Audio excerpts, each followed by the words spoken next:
Hello दोस्तों, मैं भीम कुमार आपका अपना चैनल VW में आप सबका स्वागत है। चलिए दोस्तों, हम लोग आज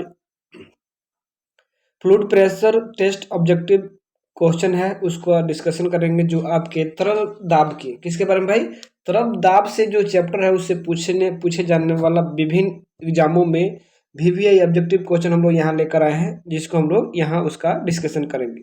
पहला अगर हम लोग क्वेश्चन की ओर देखते हैं तो पहला क्वेश्चन क्या दिया भाई, पहला क्वेश्चन दिया है द्रव पहला क्वेश्चन, द्रव बर्तनों की दीवार पर जो बल आरोपित करता है उसे क्या कहते हैं, उसे क्या कहते हैं।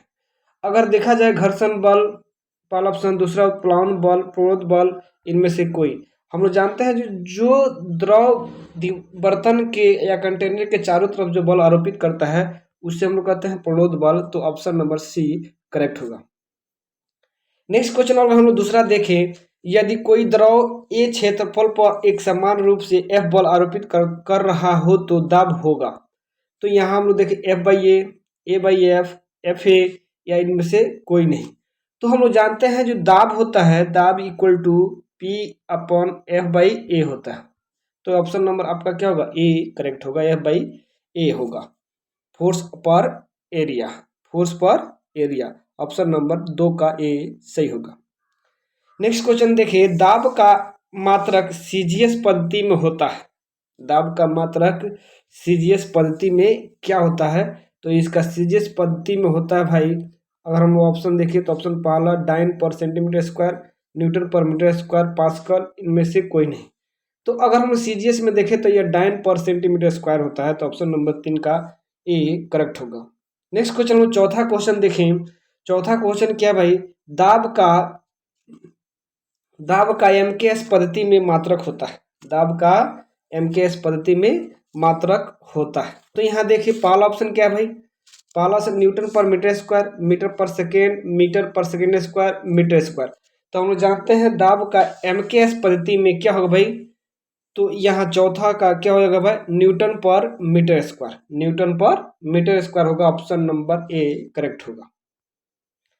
नेक्स्ट क्वेश्चन हम लोग देखें, दाब का एसआई मात्रक, एसआई पद्धति में दाब का मात्रक क्या होगा, एसआई पद्धति में दाब का मात्रक क्या होगा। तो एसआई पद्धति देखा जाए तो उसका मात्रक होता है पास्कल।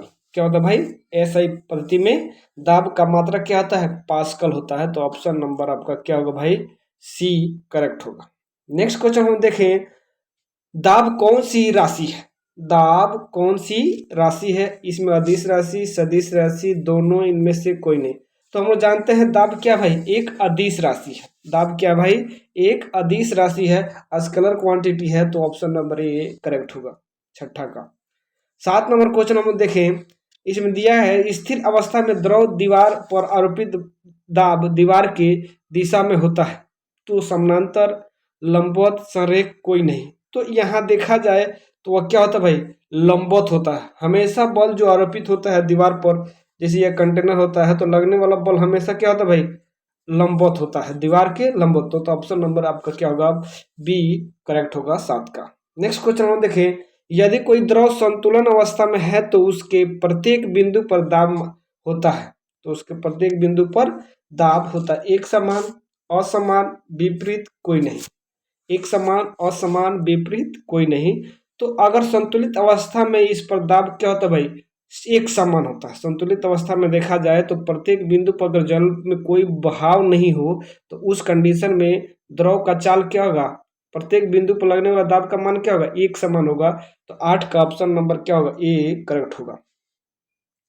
नेक्स्ट क्वेश्चन दोस्तों 9 नंबर, द्रव की सतह से h गहराई पर द्रव दाब होता है।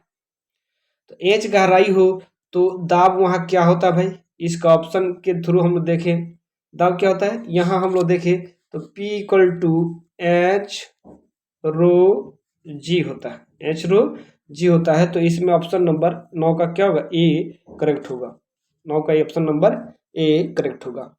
नेक्स्ट क्वेश्चन, द्रव दाब के नियम निर्भर करते हैं, द्रव दाब के नियम निर्भर करते हैं, द्रव दाब के नियम निर्भर करते हैं। तो पहला ऑप्शन अगर देखा जाए तो द्रव की गहराई पर, द्रव के घनत्व पर, दोनों पर, इनमें से कोई नहीं।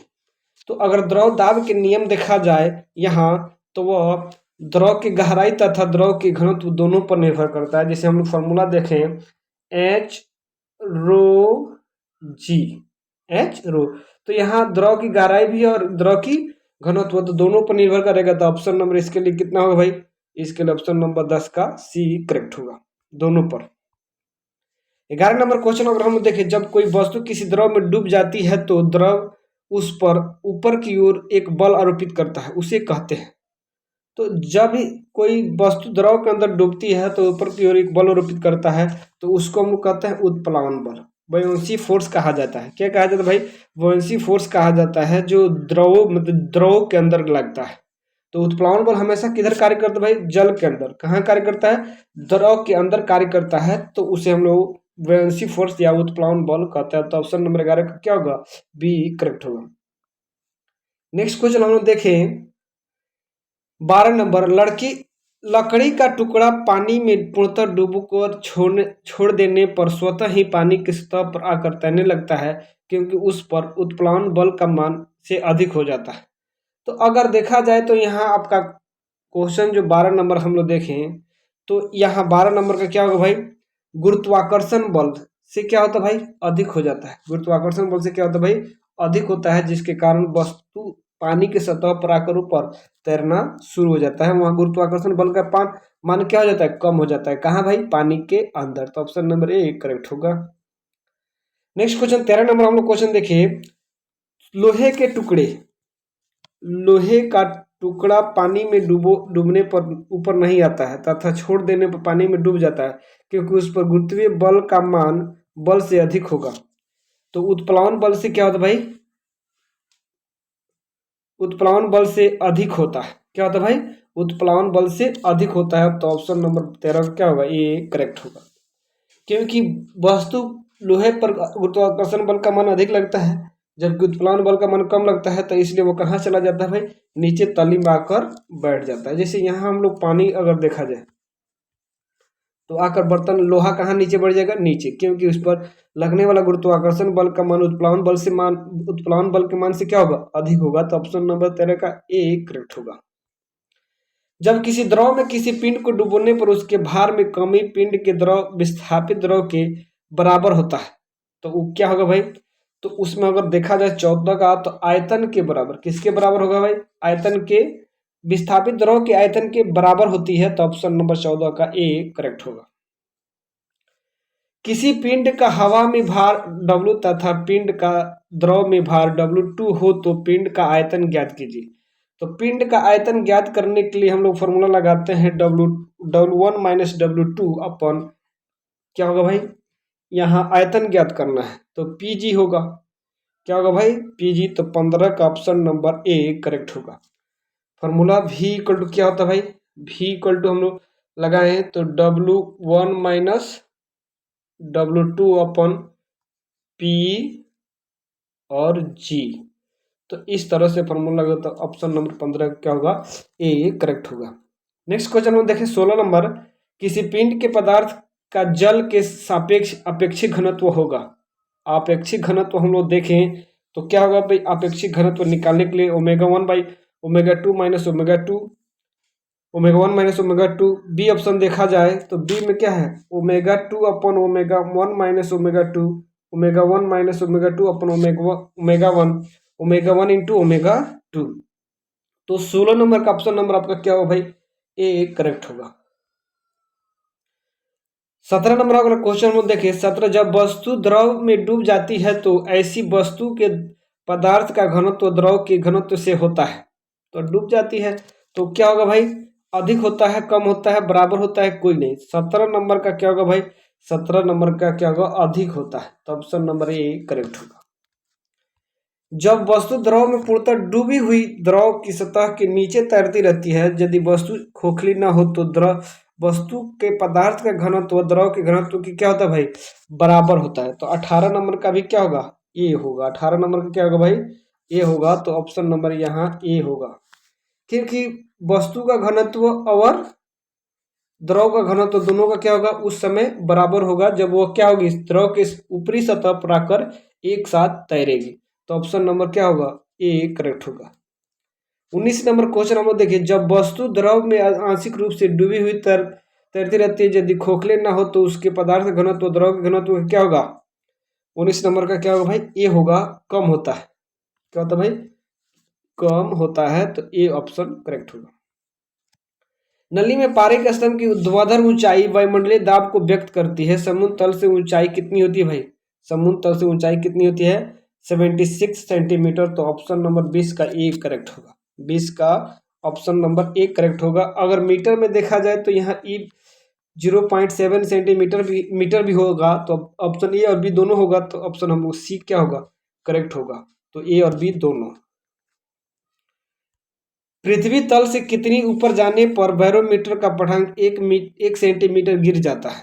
तो पृथ्वी तल से 105 मीटर, हम कैलकुलेट करके भी बताए थे कि 105 मीटर हम लोग पृथ्वी से अगर ऊपर जाते हैं तो पृथ्वी का 1 सेंटीमीटर पठांक क्या होता है? गिर जाता है। तो 21 का क्या होगा भाई?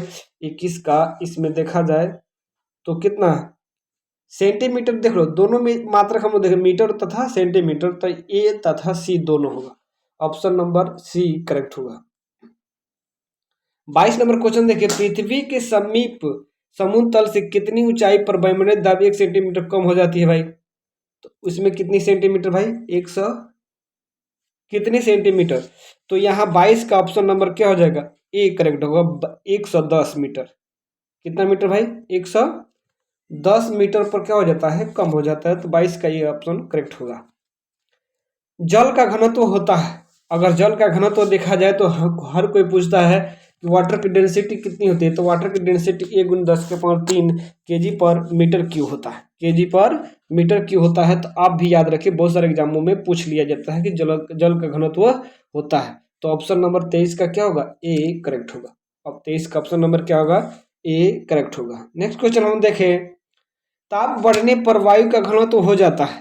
ताप अगर बढ़ता है तो वायु का घनत्व बढ़ता है, मतलब घटता है, बढ़ जाता है, शून्य होता है, इनमें से कोई। तो अगर ताप बढ़ता है तो वायु का घनत्व घट जाता है। ऑप्शन नंबर ए करेक्ट होगा। 24 का ऑप्शन नंबर ए क्या होगा भाई? करेक्ट होगा। नेक्स्ट क्वेश्चन हम देखें, पृथ्वी तल से ऊपर जाने पर वायुमंडलीय दाब हो जाता है। पृथ्वी तल से ऊपर जाया जाता है तो बढ़ता है, घट जाता है, शून्य हो जाता है, कोई नहीं। तो जब भी हम लोग ऊपर जाते हैं तो वायुमंडलीय दाब क्या होता है? घट जाता है। तो ऑप्शन नंबर बी करेक्ट होगा। 25 का बी सही है। बैरोमीटर के पाठ में अचानक और अधिक कमी होना आने का सूचक होता है। आंधी तूफान, वर्षा, बादल छाना, बर्फ गिरना। तो ऑप्शन आप देखें, आंधी तूफान, वर्षा, बादल छाना, बर्फ गिरना। तो इसमें कौन सी घटनाएं हो सकती है? तो अचानक अगर पाठ्यांक गिरता है तो उसमें हम लोग जानते हैं आंधी तूफान आता है। तो 26 का ऑप्शन नंबर क्या होगा भाई? ए करेक्ट होगा। इसमें आंधी तूफान आती है। एक गिलास में जिसमें जल एवं बर्फ का टुकड़ा तैर रहा है, जैसे ही बर्फ का टुकड़ा पिघलता है जल की सतह ऊपर आ जाएगी, नीचे जाएगी, अपरिवर्तित रहेगी, इसमें कोई परिवर्तन नहीं। तो देखा जाता है तो उसमें कोई परिवर्तन नहीं होता है, क्योंकि जल का घनत्व बर्फ के घनत्व से क्या होता है? अधिक होता है, इसलिए उसमें कोई परिवर्तन नहीं होगी। तो ऑप्शन नंबर सी करेक्ट होगा। ऑप्शन नंबर सी क्या होगा भाई? 27 का सी करेक्ट होगा। नेक्स्ट क्वेश्चन हम देखें, 28 नंबर, एक पिंजरा तोते के कमानीदार तुला पर लटका हुआ है। तोता उड़ना शुरू करता है, कमानीदार तुला का पठ्यांक होगा, बढ़ेगा। बहुत अच्छा क्वेश्चन। बढ़ेगा, कम होगा, परिवर्तित नहीं होगा, शून्य होगा। तो अगर ये भी तोता उड़ना कोशिश करेगा तो उसका पठ्यांक क्या होगा भाई? बढ़ेगा। तो 28 का ऑप्शन नंबर क्या होगा? कम होगा। उड़ना शुरू करेगा तो क्या हो जाएगा भाई? कम होगा। तो ऑप्शन नंबर बी करेक्ट होगा। 28 का ऑप्शन नंबर क्या होगा भाई? बी करेक्ट होगा। नेक्स्ट क्वेश्चन हम देखें, 29 नंबर, एक बर्तन में नीचे पारा तथा ऊपर तेल है। एक तैरते समान गोले का आधा आयतन पारे में तथा आधा तेल में डूबा गोले के पदार्थ का घनत्व होगा। पदार्थ का घनत्व 13.6 ग्राम पर सेंटीमीटर क्यूब तथा तेल का घनत्व 8 ग्राम पर सेंटीमीटर क्यूब है। तो इसका मान आप लोग भी निकाल सकते हैं। इसका मान क्या होगा भाई? 7 दशमलव कितना 2 ग्राम पर सेंटीमीटर क्यूबिक होगा। ऑप्शन नंबर सी करेक्ट होगा। आज का लास्ट क्वेश्चन जिसे देखा जाएगा, इसमें एक स्प्रिंग तुला का पाठ जब इससे एक गुटका बाई में लटकाया जाता है 60 न्यूटन का है। जब गुटका जल में डुबोया जाता है तो उसका तुला का पठांग बदल कर 40 न्यूटन हो जाता है। तो गुटके का अपेक्षित घनत्व क्या होगा? तो 60 में से 20 क्या कर देंगे भाई, घटा देंगे, तो कितना बचेगा भाई, कितना बचेगा? तो अगर देखा जाए 60 नहीं, तो फॉर्मूला क्या लगता है भाई, अपेक्षित घनत्व। अपेक्षित घनत्व का फॉर्मूला क्लास में एक होमवर्क कराया गया है, ओमेगा 2 माइनस अपन ओमेगा 1। तो इस तरह देखा जाए, नहीं फॉर्मूला गलत हो गया, इसका अपेक्षित घनत्व तो निकालना है तो क्या होगा भाई, ओमेगा 1 ऊपर होगा और नीचे ओमेगा माइनस ओमेगा 1 होगा। तो 60 बटा कितना, 60 बटा 60 माइनस कितना 40, अगर घटाया जाए तो कितना हो जाएगा भाई, तो 20 होगा। 20 में 60 में भाग देंगे तो 20 तिहाई 60। तो ऑप्शन नंबर आपका क्या होगा भाई, ए करेक्ट होगा। ऑप्शन नंबर 30 का क्या होगा, ए सही होगा। चलिए दोस्तों, हम लोग फिर मिलते हैं नए वीडियो के साथ। तो सबसे पहले अगर यह आपको अच्छा लगे तो चैनल को सब्सक्राइब और अपने दोस्तों के साथ शेयर जरूर करें। जय हिंद, जय भारत।